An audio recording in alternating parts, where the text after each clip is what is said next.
Hello बच्चों। तो आज हम आपके क्लास 7th का पहला चैप्टर करने जा रहे हैं जिसका नाम है न्यूट्रिशन इन प्लांट्स। तो ये साइंस की बुक का पहला चैप्टर है न्यूट्रिशन इन प्लांट्स। तो चलिए चैप्टर को शुरू करते हैं। तो इस चैप्टर का पहले इंट्रोडक्शन पार्ट हम थोड़ा पढ़ लेते हैं। जैसे कि यहाँ पे दे रखा है, इन class 6 you have learned that food is essential for all living organism. You also learn that carbohydrate, proteins, fat, vitamins and minerals are components of food. These components of food are called nutrients and are necessary for our body. सो ये यहाँ पे ये कहना चाहता है कि जैसा कि आपने क्लास 6 में पढ़ा था कि जो फूड होता है वो हम सबके लिए काफ़ी ज़रूरतमंद चीज़ होती है, उसके बिना हम ज़िंदा नहीं रह सकते। और आपने इस क्लास 6 में ये भी पढ़ा था कि कार्बोहाइड्रेट्स, प्रोटीन्स, फैट, विटामिन्स और मिनरल्स जो होते हैं वो फूड के कंपोनेंट होते हैं। तो अगर आपको जानना है कि कार्बोहाइड्रेट्स वगैरह क्या होता है, ये विटामिन्स वगैरह, मिनरल्स वगैरह क्या है, तो ये सिंपल भाषा में हम इसको एक तरह का फ्यूल मान सकते हैं। जैसे अगर हमें गाड़ी चलाने के लिए उसमें पेट्रोल डालना पड़ता है, तो वैसे ही हमारे बॉडी को हमेशा वो काम करने के लिए, चलाने के लिए हमारे बॉडी को भी फ्यूल चाहिए। तो ये कार्बोहाइड्रेट्स, प्रोटीन्स, फैट्स, विटामिन्स जो है, इन सब को हम एक फूड की तरह कंसीडर कर सकते हैं जो कि हमारी बॉडी के लिए ज़रूरतमंद है। So these components of food are called nutrients. तो इन्हीं सब को, कार्बोहाइड्रेट्स, प्रोटीन्स, फैट्स और मिनरल्स, विटामिन्स वगैरह को हम न्यूट्रिएंट्स कहते हैं और ये हमारी बॉडी के लिए भी काफ़ी ज़्यादा ज़रूरत है।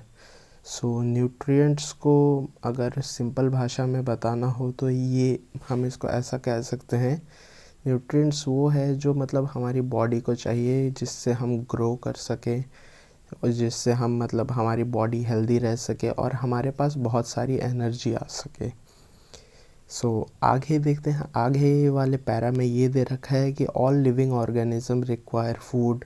Plant can synthesize food for themselves but animal including human can not.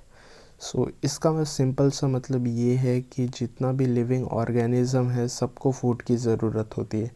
चाहे कोई चूहा हो, बिल्ली हो, कुत्ता हो या कोई भी जानवर हो, या फिर हम हो या फिर प्लांट्स हो, सबको फूड चाहिए होता है अपना डेली फंक्शन करने के लिए, ज़िंदा रहने के लिए। पर जो है प्लांट्स जो होते हैं वो ही अपना फूड जो है खुद से बना सकते हैं। सिंथेसाइज खुद से प्रिपेयर करना, to prepare. Plant can synthesize food for themselves. Plants तो अपने लिए वो खाना बना सकते हैं खुद से, but animals including human can not. पर जो है एनिमल्स जैसे कि हम हो गए या फिर कोई चूहा बिल्ली हो गया, तो वो खुद से खाना नहीं बना सकते। अब खाना ये नहीं कि तवा में खाना बना दिया, ये खाना हो सकता है ब्रेक डाउन ऑफ न्यूट्रिएंट्स, वो हम आगे पढ़ेंगे। They get it from plants और एनिमल्स दैट ईट प्लांट्स। सो जो हमें न्यूट्रिएंट्स मिलता है, जो ये खाना मिल रहा है, तो ये हमें डायरेक्टली या इनडायरेक्टली प्लांट से ही मिलता है। कैसे? जैसे मान लो कोई लायन हो गया, तो लायन तो प्लांट खाता नहीं है, तो लायन डियर खाता है। सो डियर क्या खाता है? डियर तो प्लांट खाता है। सो ये देखिए, जैसे यहाँ पे हो गया, ये मान लीजिए हो गया प्लांट, इसको खाया डियर ने। अब फिर लायन जो है, लायन डियर को खाएगा। तो लायन डियर को खा रहा है, पर डियर ने तो प्लांट को खाया। पर जो लायन है उसको हम ये भी तो कह सकते हैं कि लायन इनडायरेक्टली प्लांट को ही खा रहा है। सो इसका सिंपल सा यही होता है। तो मैं यहाँ पे ये इरेज कर देता हूँ एंड आगे देखते हैं हम। They get it from plants, they get it from plants और animals that eat plants. So वही जैसे कि मैंने आपको समझाया, वो प्लांट से ही ऑब्टेन करते हैं अपना खाना। Thus humans and animals can directly or indirectly depends on plants. सो वही जो मैंने अभी आपको समझाया कि ह्यूमन वगैरह और जितने भी एनिमल्स हैं वो डायरेक्टली या इनडायरेक्टली प्लांट्स पे ही डिपेंड करते हैं। तो यहाँ पे ये भोजो, दो बाल वाला जो लड़का है, ये जानना चाहता है कि प्लांट्स अपना खाना कैसे बनाते हैं। सो चलिए उसके बारे में हम यहाँ पे पढ़ते हैं 1.1 में, mode of nutrition in plant, कि मतलब प्लांट जो है वो खाना कैसे बनाते हैं। Plants are the only organism that can prepare food for themselves by using water, carbon dioxide and minerals. So इसमें ये बता रखा है कि प्लांट्स जो है वो अपना खाना मतलब वाटर, पानी, कार्बन डाइऑक्साइड यानी CO2 और अलग तरह के मिनरल्स को यूज़ करके बनाते हैं। The raw materials are present in their surrounding.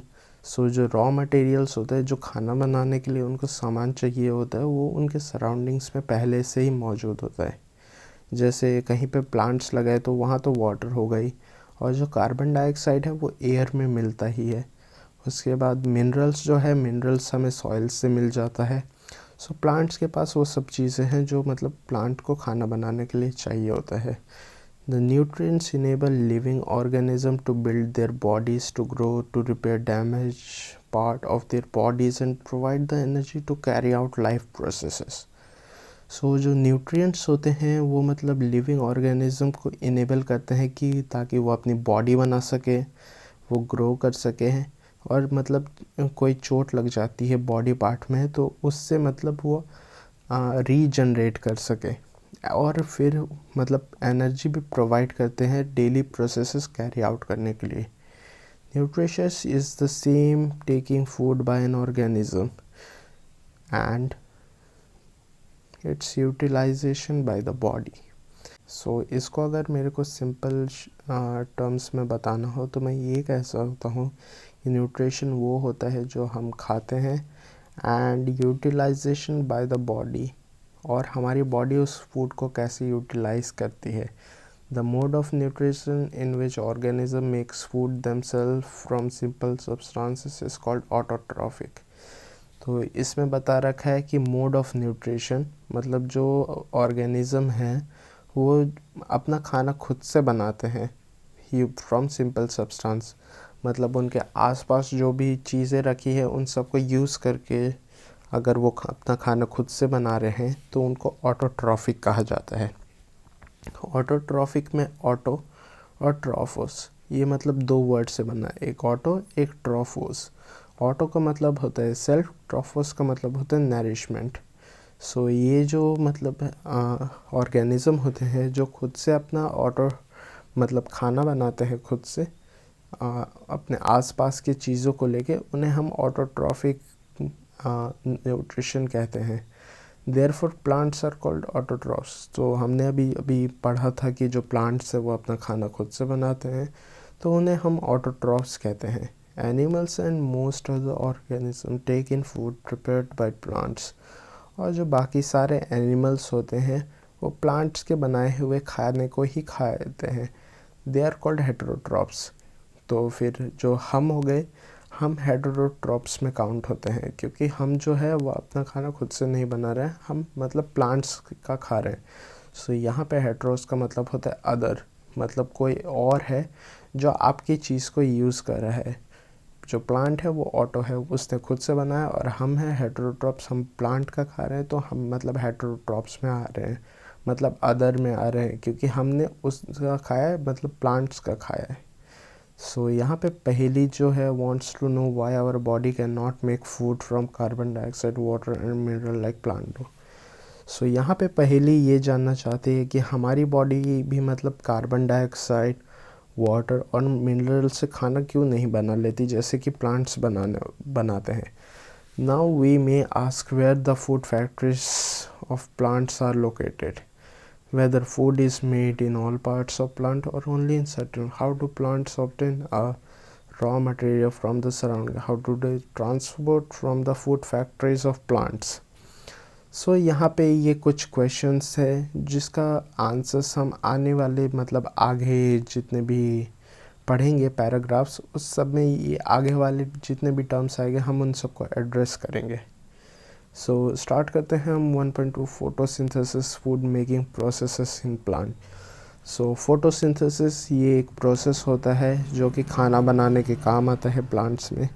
सो चलिए स्टार्ट करते हैं। Leaves are food factories of plants. Leaves जो है उसको फूड फैक्ट्रीज कहा जाता है प्लांट्स का। Therefore all the raw materials must reach the leaf. सो सभी रॉ मटेरियल्स को लीफ तक पहुंचना पड़ेगा. Water and mineral present in the soil are absorbed by the roots and transported to the leaves. Water और जो minerals होता है वो सॉइल में प्रेजेंट होता है एंड देन रूट से अब्जॉर्ब होके उसको लीफ तक पहुंचाया जाता है. Carbon dioxide from the air is taken in. So carbon dioxide है फ्रॉम द एयर, मतलब एटमॉस्फेयर से कार्बन डाइऑक्साइड को लिया जाता है through the tiny pores on the surfaces of leaves. These spores are surrounded by guard cells. Such spores are called stomata. तो carbon dioxide को atmosphere से लिया जाता है, मतलब एयर से लिया जाता है प्लांट के द्वारा. मतलब प्लांट्स के लीव्स में टाइनी पोर्स होते हैं सरफेस ऑफ लीव्स में. मतलब ये कोई लीव हो गया यहाँ पे, और यहाँ पे डॉट डॉट करके मतलब एक वो टाइनी पोर्स होते हैं, बहुत छोटे छोटे पोर्स होते हैं. तो उसी को स्टोमेटा कहा जाता है. और स्टोमेटा होते हैं मतलब गार्ड सेल से प्रोटेक्टेड. तो स्टोमेटा कुछ ऐसा दिखता है, मैं यहाँ पे बना के दिखाता हूँ, ऐसे एंड देन ऐसे. ये इन दोनों को गार्ड सेल कहा जाता है और बीच में यहाँ पे स्टोमेटा होता है. आगे बढ़ते हैं. भोजो wants to know how water and mineral absorbed by roots reach plant. सो भोजो जानना चाहता है कि मतलब वाटर और मिनरल्स जो होते हैं वो कैसे प्लांट्स के लीव्स तक पहुंचते हैं. तो water and minerals are transported to the leaves by the vessels which run like pipes throughout the root, the stem, the branches and the leaves. They form a continuous path or passage for the nutrients to reach the leaf. They are called vessel. You will learn more about the transport of material in plants in chapter 7. तो water और minerals जो होते हैं वो leaves तक vessels के द्वारा पहुंचाए जाते हैं. अब वेसल्स क्या होता है? वेसल्स यहाँ पे मैं बना के दिखाता हूँ. वेसल्स ऐसे पाइप लाइक स्ट्रक्चर होता है जो कि मतलब पूरे प्लांट्स के अंदर पाया जाता है थ्रू आउट द रूट. मतलब रूट से लेके लीफ तक, स्टेम, हर जगह ये वेसल टाइप पाया जाता है. और इसी से पानी आता है और पानी, मिनरल्स वगैरह सब आते हैं और मतलब प्लांट्स के डिफरेंट पार्ट्स तक पहुंचते हैं. Are called vessels. सो इसी को हम वेसल्स कहते हैं. तो जो ये वेसल्स है आप इसके बारे में ट्रांसपोर्ट ऑफ मटेरियल्स में पढ़ेंगे. इसके बाद है पहेली wants to know why it is so special about the leaves and that they can synthesize food but other parts of plants cannot.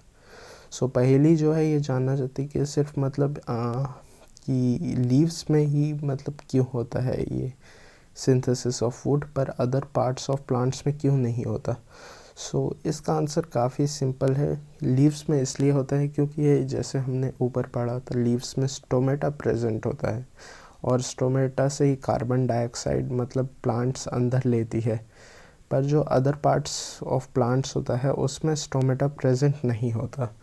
और लीव्स जो होता है वो डायरेक्ट सनलाइट को एब्जॉर्ब करता है स्टोमेटा के द्वारा, मतलब कार्बन डाइऑक्साइड एब्जॉर्ब करता है और उसमें ग्रीन पिगमेंट होता है. इसलिए लीव्स में ही सिर्फ मतलब ये खाना बनाया जाता है. तो अभी हम उसी को यहाँ पे पढ़ रहे हैं. The leaves have a green pigment called chlorophyll. So leaves में एक ग्रीन पिगमेंट पाया जाता है क्लोरोफिल करके. It helps leaves to capture the energy of sunlight. So जैसे कि मैंने बताया कि ये मतलब हेल्प करता है एनर्जी कैप्चर करने के लिए. जो सनलाइट है, मान लीजिए यहाँ पे सनलाइट है, एक मिनट, यहाँ पे ये सनलाइट है और इससे जो एनर्जी आती है इसको ये क्लोरोफिल जो है, ये ग्रीन पिगमेंट ये कैप्चर कर लेते हैं. मान लीजिए ये प्लांट है और ये वाला पार्ट क्लोरोफिल है. तो क्लोरोफिल जो है इस सनलाइट को मतलब एब्सॉर्ब कर लेती है अपने अंदर. It helps leaves to capture the energy of sunlight.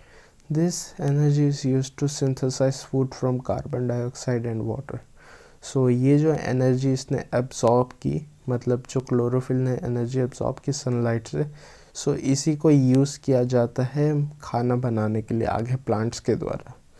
Since the synthesis of food occurs in the presence of sunlight, it is called photosynthesis.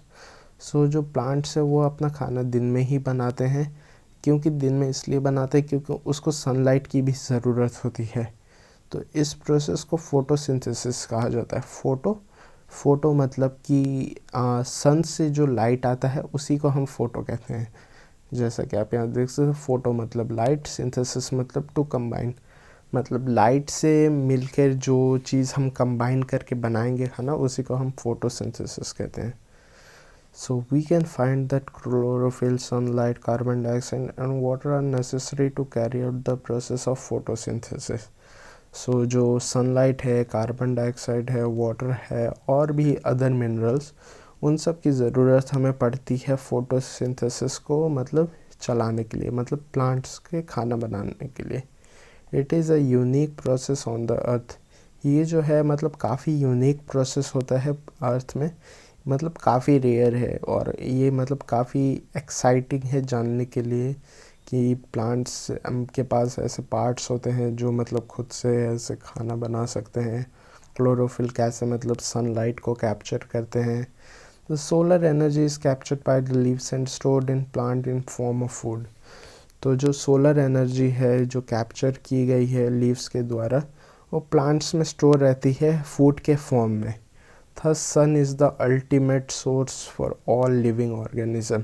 ये जो है काफ़ी इम्पॉर्टेंट पॉइंट है कि जो सन है वो अल्टीमेट सोर्स ऑफ एनर्जी है फॉर ऑल लिविंग ऑर्गेनिज्म। सभी लिविंग ऑर्गेनिज्म के लिए सन जो है वो मतलब अल्टीमेट सोर्स ऑफ एनर्जी है। सारी जो एनर्जी है वो सन से ही आती है।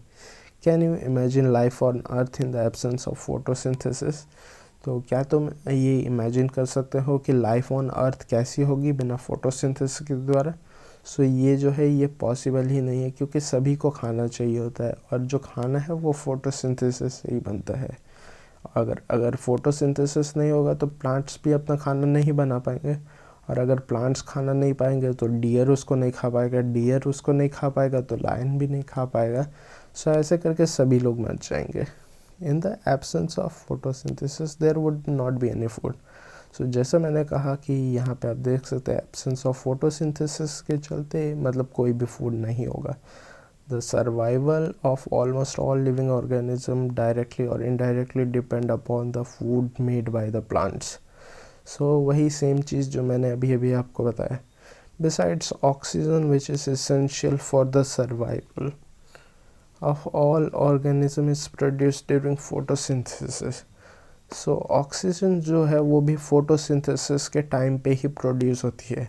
अगर फोटोसिंथेसिस नहीं होगा तो कोई ऑक्सीजन भी प्रोड्यूस नहीं होगी। अगर ऑक्सीजन प्रोड्यूस नहीं होगी तो हम सांस नहीं ले पाएंगे और मर जाएंगे।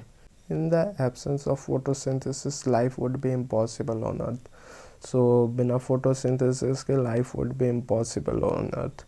सो लाइफ जो है वो पॉसिबल ही नहीं हो पाएगी अर्थ में। During photosynthesis chlorophyll containing cells of leaves in the presence of sunlight use carbon dioxide and water to synthesize carbohydrates.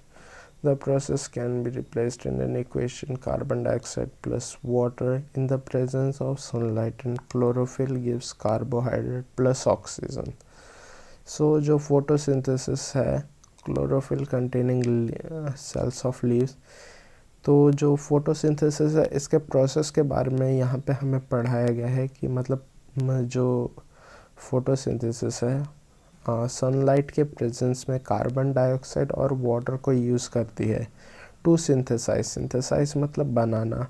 क्या बनाने के लिए? कार्बोहाइड्रेट्स, मतलब जो है कार्बन डाइऑक्साइड और फिर पानी, इन दोनों को यूज़ करके हम सनलाइट और क्लोरोफिल के प्रेजेंस में कार्बोहाइड्रेट्स बना रहे हैं।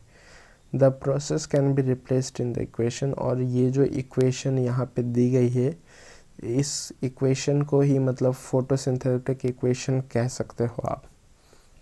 तो ये काफ़ी इम्पोर्टेंट इक्वेशन है, इसको लर्न कर लेना। एंड यहाँ पे हमें डायग्राम दे रखा है सेक्शन ऑफ लीफ, और यहाँ पे है स्टोमेटा, यहाँ पे है लीफ। सो लीफ का तो आप सभी ने देख रखा होगा। तो लीफ के अंदर ये देखो, लीफ के अंदर जो स्टोमेटा होता है, ये स्टोमेटा ओपनिंग, इस पूरे को स्टोमेटा कहा जाता है। इधर जो है ये स्टोमेटा ओपनिंग, और ये जो दो है ऐसे ऐसे बीन शेप के, इसको गार्ड सेल कहा जाता है। और ये है सेक्शन ऑफ लीफ, मतलब लीफ कैसे कंपोस्ट होता है। लीफ को मतलब ऐसे है, हम ऐसे करके देख रहे हैं, मतलब लेटरल व्यू देख रहे हैं एक तरीके से हम लीफ का। तो आगे हम पढ़ते हैं, during the process oxygen is released. So इस प्रोसेस के द्वारा ऑक्सीजन जो है वो रिलीज़ होता है। जो यहाँ पे हमने किया ना, carbon dioxide and water to synthesize carbohydrates, इस प्रोसेस के दौरान मतलब ऑक्सीजन भी रिलीज़ होता है। यहाँ पे देख सकते हो आप, carbohydrate plus oxygen. The presence of starch in leaf indicates the occurrence of photosynthesis. So जो स्टार्च प्रेजेंट होता है लीव्स में, वो मतलब इंडिकेट करता है, वो हमें ये इशारा देता है फोटोसिंथेसिस का, मतलब कब हो रहा है और कब ख़त्म होने वाला है। Starch is also a carbohydrate. जो स्टार्च है ये भी एक तरीका का कार्बोहाइड्रेट है।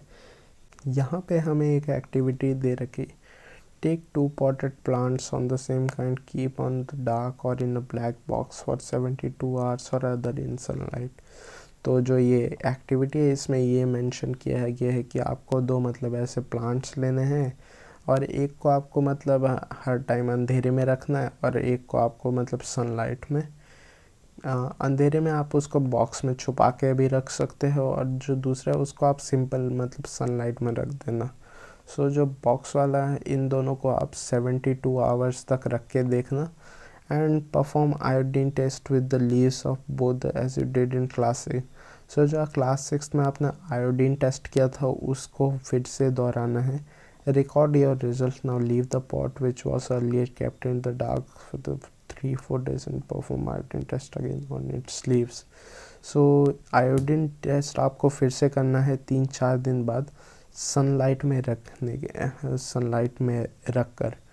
तो जो आपने प्लांट पहले डार्क में रखा था 72 आवर्स तक ना, उसको वापस से सनलाइट में रखना है 3-4 डेज तक, और उसके बाद फिर से आयोडीन टेस्ट करना है। तो उसके बाद जो आपकी ऑब्जर्वेशन होगी उसको एक नोटबुक में रिकॉर्ड कर लेना। The leaves other than green also have chlorophyll.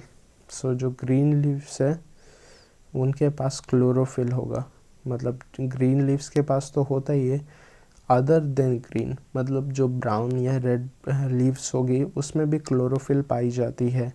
The large amount of red, brown and other pigment mask the green colour. So ये जो है मतलब कलर्स, लीव्स के जो कलर्स होते हैं ये एक पिगमेंट की वजह से होते हैं। जो आपको मतलब ब्राउन कलर का हो गया, रेड कलर का लीफ दिखाई देता है, तो इसमें रेड और ब्राउन पिगमेंट ग्रीन पिगमेंट के मतलब मुकाबले काफ़ी ज़्यादा होता है, इसलिए वो उस कलर का दिखता है। ऐसा नहीं है कि उसमें ग्रीन पिगमेंट नहीं होता, उसमें होता है पर वो मतलब काफ़ी कम मात्रा में होता है। You often see slimy green patches in ponds or second water bodies। सो आपने मतलब ये पानी है और उसमें जो काफ़ी, इसमें ऐसे काफ़ी मतलब ग्रीन ग्रीन टाइप का कुछ तैरता है ऊपर, स्लाइमी टाइप का होता है, उसको तो देखा होगा। These are generally found by the growth of organism called algae. So जो अगर आपके इधर तालाब है और अगर उसके इधर कहीं मतलब ऊपर ये ग्रीन ग्रीन टाइप का आपको दिख रहा है, तो उसको हम एल्गी कहते हैं। और ये जो एल्गी है ये मतलब पूरे पानी में भर जाता है और पूरा ऐसे ग्रीन ग्रीन करके ऊपर फैल जाता है, और ये काफ़ी स्लाइमी सा होता है। Can you guess why algae was green in colour? So ये पूछ रहा है कि आप बता सकते हो कि एल्गी मतलब ग्रीन ही क्यों होता है। They contain chlorophyll which gives them green colour. Algae can also prepare their own food by photosynthesis. So ये जो है ये सिंपली मतलब ग्रीन पिगमेंट प्रेजेंट होता है एल्गी में भी। जैसे प्लांट्स में ग्रीन पिगमेंट प्रेजेंट होता है वैसे ही एल्गी में भी ग्रीन पिगमेंट्स प्रेजेंट होता है। तो ग्रीन पिगमेंट तो हमें मतलब फूड बनाने में हेल्प करते हैं। तो जो एल्गी भी है वो मतलब खुद से अपना फूड बना सकते हैं क्योंकि इसके पास ग्रीन पिगमेंट प्रेजेंट होता है। और क्योंकि इसके पास ग्रीन पिगमेंट है तो ये अपना फोटोसिंथेसिस खुद से करके खुद से खाना बना सकता है। सो ये भी प्लांट्स की तरह ही होता है, बट ये एक ऑर्गेनिज्म है जो फोटोसिंथेसिस परफॉर्म कर सकता है। Synthesis of plant food other than carbohydrate. So synthesis of plant food पढ़ते हैं, कार्बोहाइड्रेट्स के अलावा और क्या क्या मिलता है.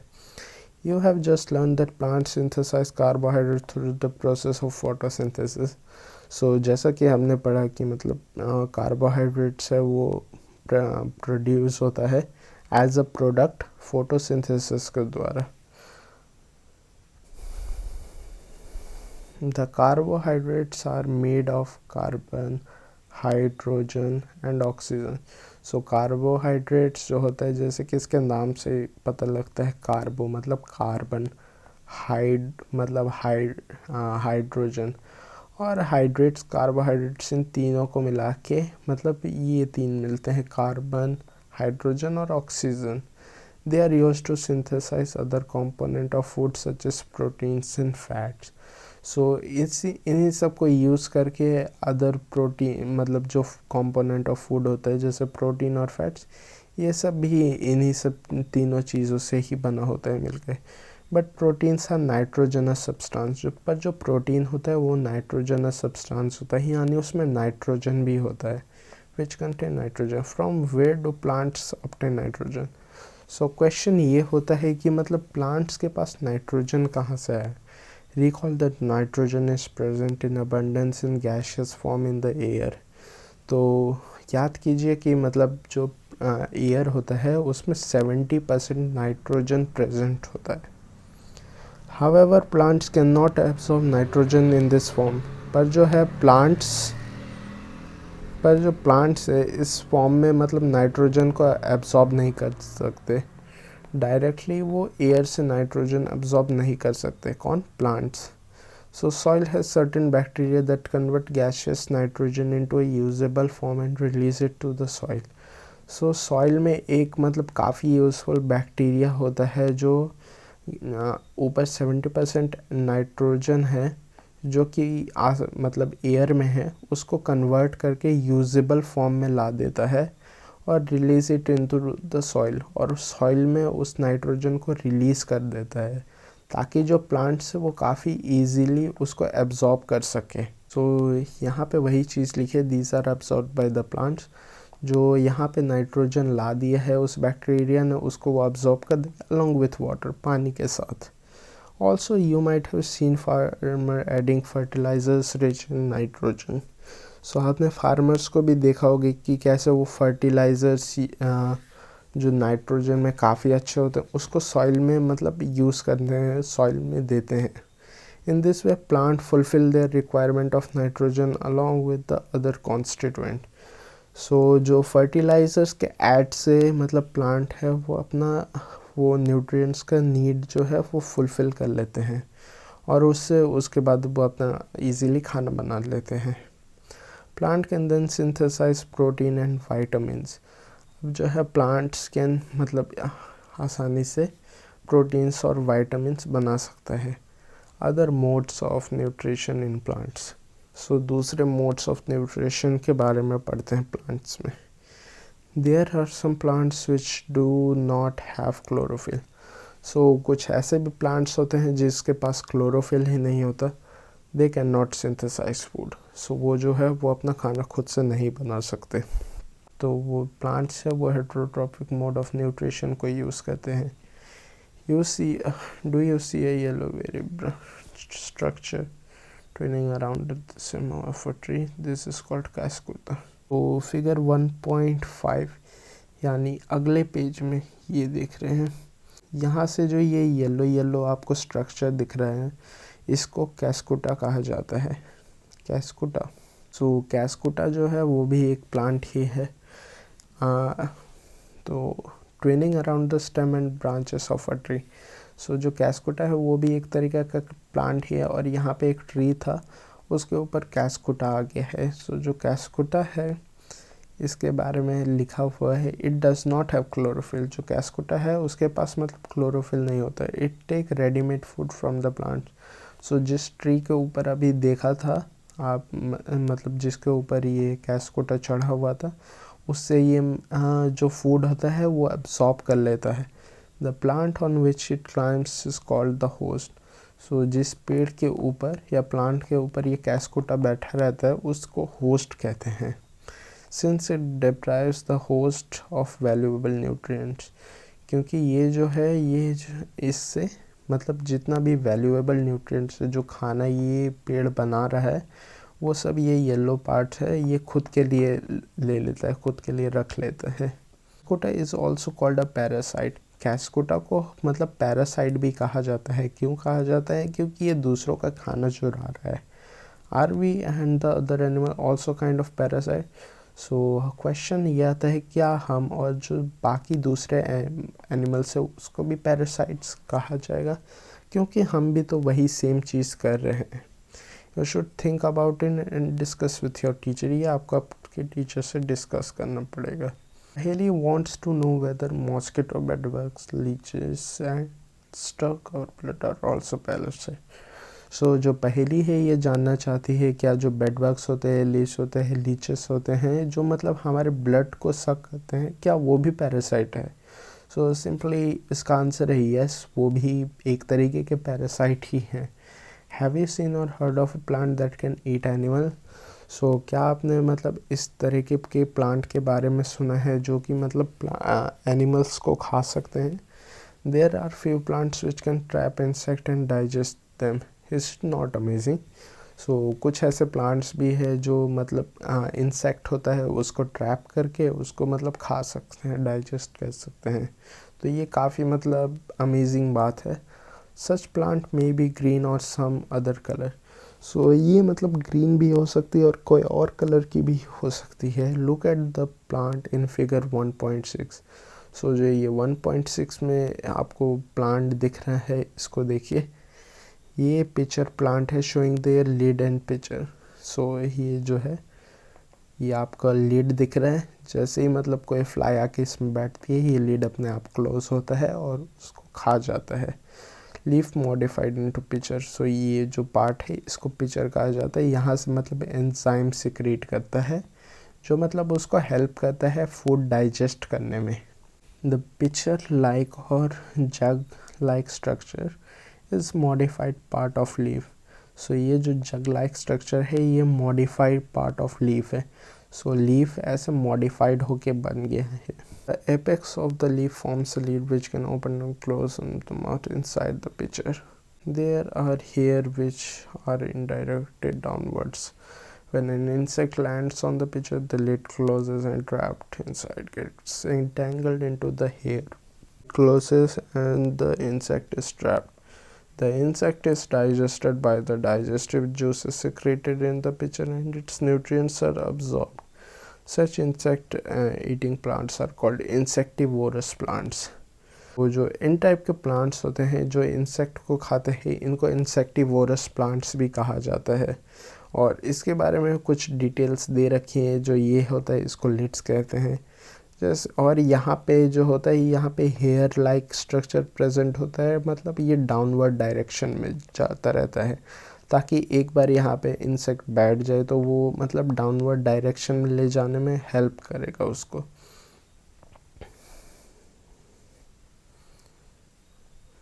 सो जो इंसेक्ट है वो उसको मतलब डाइजेस्ट हो जाता है, डाइजेस्टिव जूस सिक्रीट करता है pitcher and its nutrients are absorb. So जो डाइजेस्टेड इंसेक्ट है मतलब जो इंसेक्ट है इसको तो खा लिया और जो उसके पास जितना भी न्यूट्रिएंट्स है वो ये जो पिक्चर प्लांट है ये अब्जॉर्ब कर लेता है।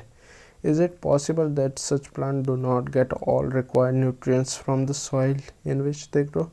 सो क्या यह पॉसिबल है कि इनके पास मतलब न्यूट्रिएंट्स ही नहीं आ रहा और इनको दूसरे पे डिपेंड करना पड़ रहा है फूड के लिए? तो अब हम पढ़ते हैं सैप्रोट्रॉप्स के बारे में।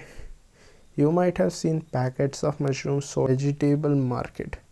सो जो यहाँ पे देख रहे हैं तो जो आप अभी यहाँ पे देख रहे हैं ये पैकेट ऑफ मशरूम है, इसको मतलब वेजिटेबल मार्केट में बेचा जाता है। You may also have seen fluffy umbrella like patches growing in the moist soil. So यहाँ पे जो मॉइस्ट सॉइल है, गीली मिट्टी जो है, इसमें पैचेस लाइक स्ट्रक्चर जो है ये जो है ऐसा आपने मतलब देख रखा होगा वुडी एरियाज़ में और ऑन रॉटिंग वुड। या फिर जो लकड़ी है मतलब वो उसमें काफ़ी कीड़ा वगैरह लग गया है लकड़ी पे, उस टाइप पे ऐसे स्ट्रक्चर्स आपने देखा ही होगा। Let us find out what type of nutrients need to and where to get them. So ये जो पैचेस हैं इनके बारे में हम जानते हैं कि ये क्या होते हैं, इनको किस टाइप का न्यूट्रिएंट्स चाहिए और ये कैसे सर्वाइव करते हैं। ये जो पैचेस है, ये जो ग्रो कर रहा है, ये भी मशरूम ही है। तो यहाँ पे एक एक्टिविटी दे रखी है, take a piece of bread and moist with water. So आपको जो है एक ब्रेड का पीस लेना है और उसको पानी में डुबा देना है अच्छे से, और फिर उसको एक वार्म प्लेस में 2 से 3 दिन तक रख देना है। फिर पानी से निकाल के उसको 2-3 दिन तक कहीं पे मतलब सूखी जगह पे रख देना है, 2-3 दिन तक। और उसके बाद आप देखोगे fluffy patches appear on them. So उनके ऊपर भी मतलब फ्लफ़ी पैचेस अपीयर हो जाएंगे। Observe the patches under a microscope. So patches appear appear हुए हैं उनको माइक्रोस्कोप के अंदर देखिए, मैग्नीफाइंग ग्लास के द्वारा। मैग्नीफाइंग ग्लास और माइक्रोस्कोप दोनों अलग अलग टर्म होता है, बट माइक्रोस्कोप में भी एक मैग्नीफाइंग टाइप का ग्लास यूज़ होता है। सो माइक्रोस्कोप को आप यूज़ करते सकते हैं या फिर मैग्नीफाइंग ग्लास को भी यूज़ कर सकते हैं, दोनों का पावर कम हो करके। सो आपको वो दिख जाएगा। Write down your observation in the notebook. तो आप इसको एक नोटबुक में लिख लेना। You will see cotton like thread spread on the piece of bread. So आपको वो जो ब्रेड का पीस था उसमें जो है कॉटन लाइक स्ट्रक्चर देखने को मिलेगा। जैसे यहाँ पे देखिए, ये फंगाई है, ये जो है ये सब जो ग्रो किया है ग्रीन ग्रीन पार्ट का, ये सब फंगस है। This organism are called fungi. So ये जो कॉटन लाइक स्ट्रक्चर है इसी को फंगाई कहा जाता है। They have different mode of nutrition. So इन सब के अलग अलग टाइप के मोड ऑफ न्यूट्रिशन होते हैं। They absorb the nutrients from bread. ये ब्रेड से अपना न्यूट्रिएंट्स अब्जॉर्ब करते हैं। The mode of nutrition in which organism take in nutrients from dead and decaying matter is called saprotrophic nutrition. So कुछ ऐसे भी होते हैं जो मतलब मरे हुए होते हैं। अगर मान लीजिए कोई ऑर्गेनिज्म मर गया है और उस पे जो कोई दूसरा ऑर्गेनिज्म है, मान लीजिए ये है ऑर्गेनिज्म ए और ये है ऑर्गेनिज्म बी। सो अगर ये ऑर्गेनिज्म ए मर गया तो ऑर्गेनिज्म बी है, ये इस पे आके अपना खाना खा रहा है, मतलब ए जो मरा हुआ है इस पे अपना खाना खा रहा है। सो जो ये बी वाला है इसको ही हम सेप्रोट्रॉफिक न्यूट्रिशन मतलब कहते हैं। Such organism with saprotrophic mode of nutrition are called saprotrophs. जो ये है इस टाइप के खाने को हम सेप्रोट्रॉफिक न्यूट्रिशन कहते हैं, और ये जो बी है इस ऑर्गेनिज्म को हम सेप्रोट्रॉफ्स के नाम से भी जानते हैं। And fungi also grow on pickles. Fungi जो है वो पिकल्स, लेदर और क्लोथ में भी ग्रो होते हैं। And other article that are left in hot and humid weather. या फिर वैसी जगह पे भी होता है जहाँ हॉट या फिर ह्यूमिड वेदर हो काफ़ी लंबे टाइम तक। During the rainy season they spoil many things. Rainy season के द्वारा ये जो फंगाई है ये काफ़ी चीज़ों को ख़राब कर देते हैं। Ask your parents about the menace of fungi in your house. So आप अपने पेरेंट्स को भी पूछ सकते हैं कि ये फंगाई कितना मतलब तबाही करता है पूरे घर में। The fungal spores are generally present in the air when they land on. So जो फंगल स्पोर्स होते हैं वो जनरली मतलब एयर में ही प्रेजेंट होते हैं। They land on wet and warm thing, they get germinate and grow. So ये air में प्रेजेंट है, ये तब तक तो उतना हार्मफुल नहीं होते, पर जैसे ही ये वेट या वार्म थिंग्स में लैंड करते हैं तो ये मतलब जर्मिनेट करना स्टार्ट कर देते हैं, ये मतलब मल्टीप्लाई होना स्टार्ट कर देते हैं, और ऐसे करके पूरी जगह ये लोग भर देते हैं। Now can you imagine how we can protect from getting spoiled. तो क्या आप सोच सकते हो ऐसी चीज़ों से हम अपनी चीज़ों को कैसे बचाएंगे। Organism live together and share both shelter and nutrient. So कुछ ऑर्गेनिज्म जो होते हैं वो साथ ही में रहते हैं, मतलब साथ में घर में रहते हैं, सेम घर में रहते हैं, उसका रूम शेयर करते हैं, उसमें जो खाना आता है उसको भी शेयर करते हैं। सो ऐसे टाइप के रिलेशनशिप को कहा जाता है सिम्बायोसिस रिलेशनशिप, या फिर सिंपली सिम्बायोसिस भी कह सकते हैं, जैसे आपकी बुक में है। सिम्बायोसिस मतलब सेम जगह रहते हैं और दोनों शेयर करते हैं शेल्टर और न्यूट्रिएंट्स को। For example certain fungi live inside the root of plants. So कुछ एग्जांपल दिया है कि कुछ जो फंगाई होते हैं वो प्लांट्स के रूट में मतलब रहते हैं। जो प्लांट है वो उनको न्यूट्रिएंट्स देती है और इन रिटर्न जो फंगाई होते हैं वो उनको वाटर और सर्टेन न्यूट्रिएंट्स देते हैं। इन organism called lichens, chlorophyll containing partner which is in alga and a fungus live together. Fungus provides shelter, water, mineral to the alga and in return the alga prepared food to the fungus. तो ऐसा करके एक और relation होता है जिसको lichens कहते हैं। इसमें मतलब फंगस और एल्गा जो है वो साथ में रहते हैं। जो फंगस है वो शेल्टर देता है, रहने की जगह, मतलब पानी और मिनरल्स एल्गा को, और रिटर्न में एल्गा इसको वापस फूड बना के देता है फंगस को। तो आज के वीडियो के लिए बस इतना ही। आपसे मिलते हैं नेक्स्ट वीडियो पे and thanks for watching. Bye bye.